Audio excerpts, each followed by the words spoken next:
Transform your mind and unlock your potential by setting goals for a happier you. Are you ready to turn the page to a happier life?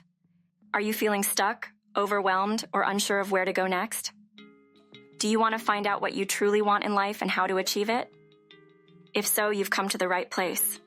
This video is your guide to unlocking your full potential through the power of goal setting. Goal setting is not just about making a list of things you want to achieve. It's about creating a roadmap for your life, a plan for how you want to grow and evolve. It's about taking control of your destiny and creating the life you truly deserve. But where do you start? How do you set goals that are both realistic and achievable? How do you stay motivated and avoid giving up? In this video, we'll explore the secrets of goal-setting wizardry, providing you with simple practices and empowering exercises to help you transform your life. So get comfortable, open your mind, and let the transformation begin. It's time to unleash your full potential and create the life you've always dreamed of. Welcome to Easy Mind Therapy, your go-to space for unlocking the extraordinary within you. We're unraveling the secrets, identifying the tweaks, and laying the groundwork for monumental change. This is your moment. Let's dive in together. Ever wondered why setting goals is the cornerstone of self-improvement? Let me paint you a picture. Well, goals create a roadmap for your life. They bring structure, focus, progress tracking, and most importantly, a surge of motivation. Goals are your compass. They guide you to a happier, more fulfilling life. Let's start by exploring what truly matters to you. Now, here comes the fun part. Grab a paper and pencil. It's time to unpack your life backpack. We're about to explore what truly matters to you. Don't worry, I'm here to help you through every step and tell you what to do, by starting with following this exercise. Take a moment, choose 7 treasures from the list that resonate with your heart, and write them on your paper. The list includes family, money, health, friends, leisure, work, education, rest, pets, power, social reputation, appearance, personal development. Or you can add anything else that you think it is important in your life. It's not about having them all now. It's about what you desire, what you lack, and what makes your heart skip a beat. You don't have to have these things right now in order to be able to choose them from the list. It can just as easily be something that you want. Write them down. They're the keys to your journey. Now imagine life spreading out before you like a long road. You're going on a hike, and on your back is a backpack containing the 7 things you wrote down. This isn't just a hike, it's a symbolic journey of priorities. You walk on the road for a while, but it soon narrows and eventually turns into a winding path. You realize that you won't be able to make along the path with all 7 things in your backpack. You have to take out and leave 3 things behind. Cross out the 3 things from the list that have the lowest value for you. Don't think too much, but cross out what you think about first. You don't have to consider things like work as being valuable just because they make you money. Think more about what means a lot to you. You continue walking on the path now with 4 things left in your backpack. You come to a rickety bridge. The bridge won't hold you and the 4 things you're carrying. You have to take some things out of your backpack again. Cross out 2 more things. Don't overthink it, but cross off 2 things that you don't value as highly as what you have left. You continue across the bridge now with 2 things left in your backpack. The bridge turns into a narrow path, and it becomes clear that it won't hold you and the 2 things you have in your backpack any longer. Cross out 1 more thing. Now that you only have 1 thing left in your backpack, it's time to reflect on the choices you've made along the way. Grab your paper and answer some soul-searching questions. Write down your answers to the following questions. What do you have left? Is it what you put most of your energy into in everyday life? In what order did you cross things out? Is this consistent with how you prioritize them in your life today? That is, what you crossed out first is what you prioritize the least. When we explore what's important to us in life, emotions can surface. For example, if there's a big gap between what's important to us and what our life is actually like right now, we can feel sadness, frustration, or resignation. The emotions that arise can help us to discover what we find meaningful. If you were particularly sad or frustrated when something popped into your mind, it may have been significant, and that is what you want to work on the most. Now let's dive into behaviors. To find out what you might need to change, you can start by examining behaviors that create problems for you. One way to do this is to explore what you do too much of and what you do too little of. We call this dividing between surplus and deficit behaviors. Recognizing these patterns is key to understanding where adjustments are needed. Surplus behaviors are things we do too much of. It may be that we participate in the behavior too often, for too long, or in situations where it doesn't help us. Deficit behaviors are things we do too little of. These may be things we do too infrequently, or for too short an amount of time, or behaviors we don't use in situations where they would help us. For a person with low self-esteem, a breakdown of surplus and deficit behaviors might look like this.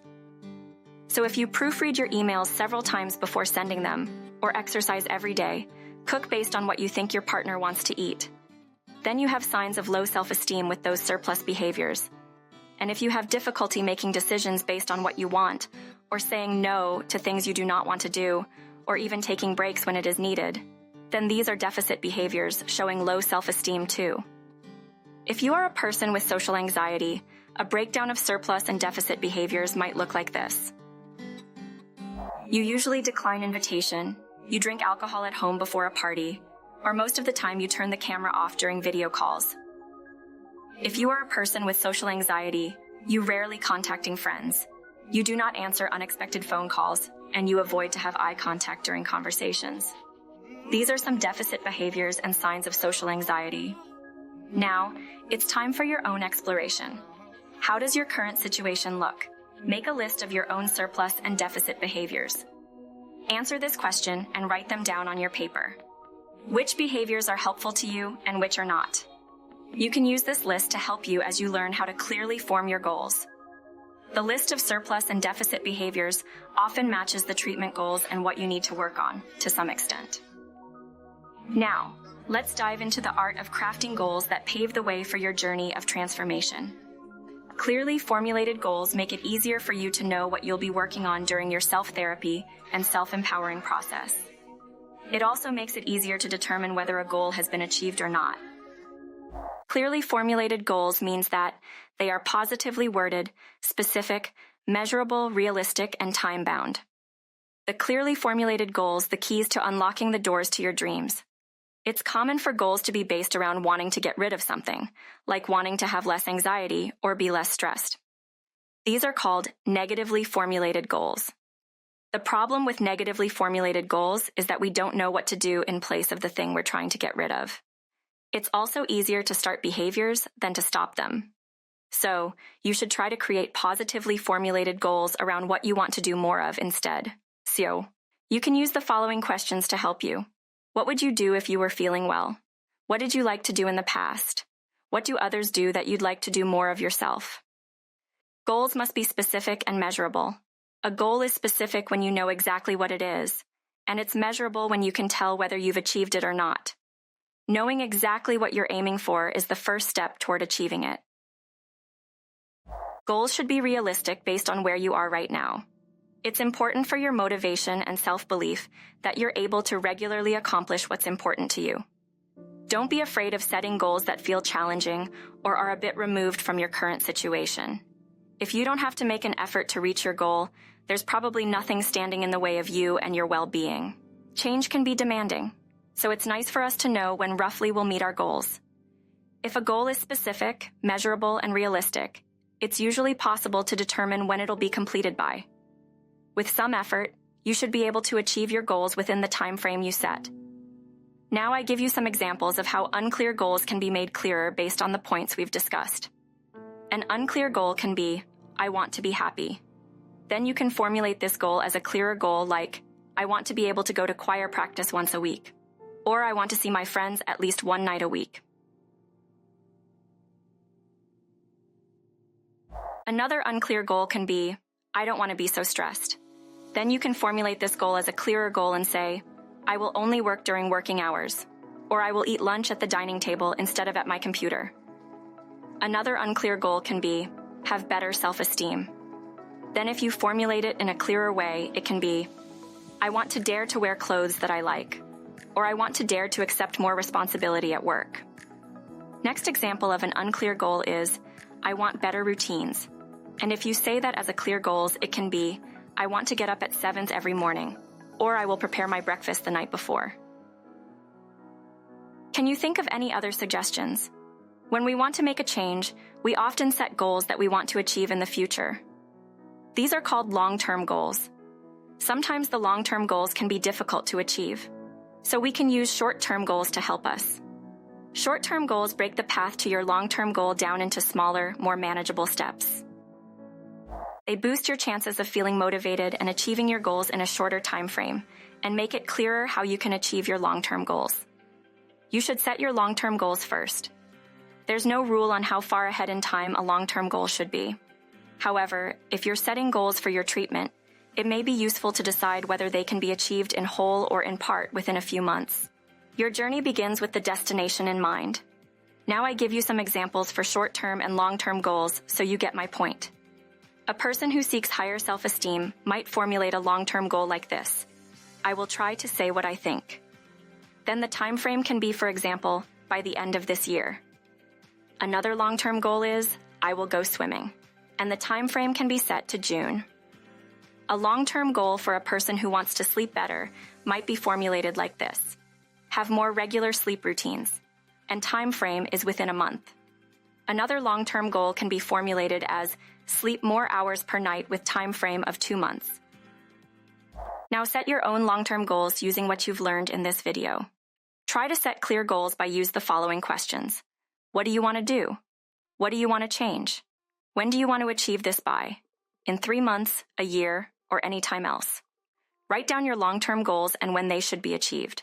Setting too many goals can create uncertainty about where to focus and where to start. You should try to limit and prioritize your goals. The exercise you did at the beginning of the video can help you to figure out what you think is most important to you. For example, you can list your 5 most important goals from 1 to 5 and then start working towards number 5. Now think about what short-term goals you can set to make it easier to achieve your long-term goals. It's better to have several smaller, clear steps than fewer larger and unclear ones. With short-term goals, it's particularly important to decide when you'll do things, both day and time. The time frame for achieving a short-term goal is smaller. It can be from the same day to a few weeks. You don't have to attempt all of your short-term goals at once. You can come up with a few goals and then decide which one to start with.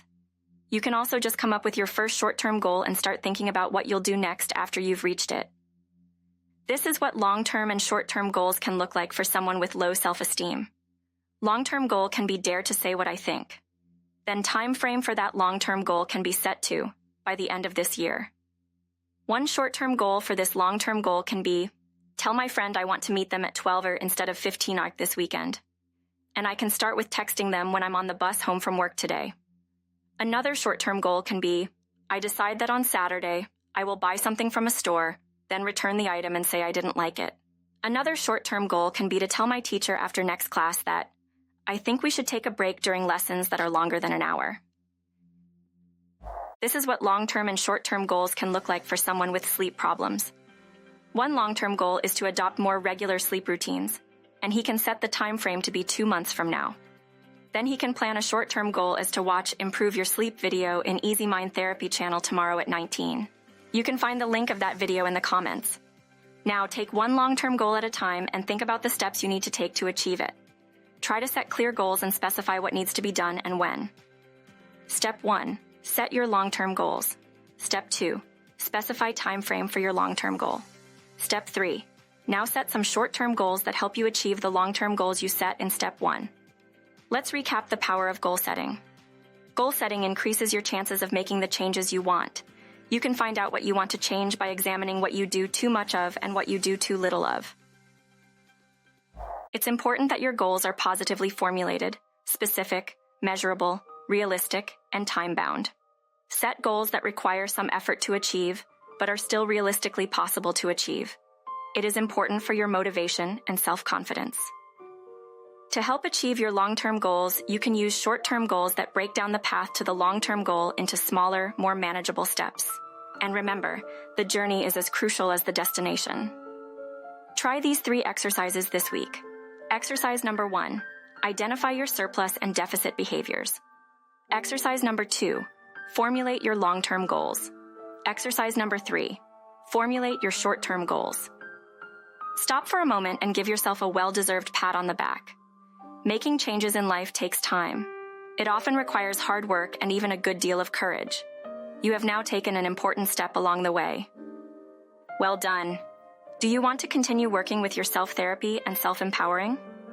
Reflect on this in the comments, then we help you to know how best to proceed. Thank you for joining this transformative session. If you found value in this video, don't forget to like, share, subscribe, and hit that notification bell. Your support keeps this channel alive and thriving. We have videos every week. Stay tuned for more empowering content. Share your insights in the comments. What topics do you want to explore next? Your input fuels the content you want to see. Until next time, keep growing, keep thriving, and take care.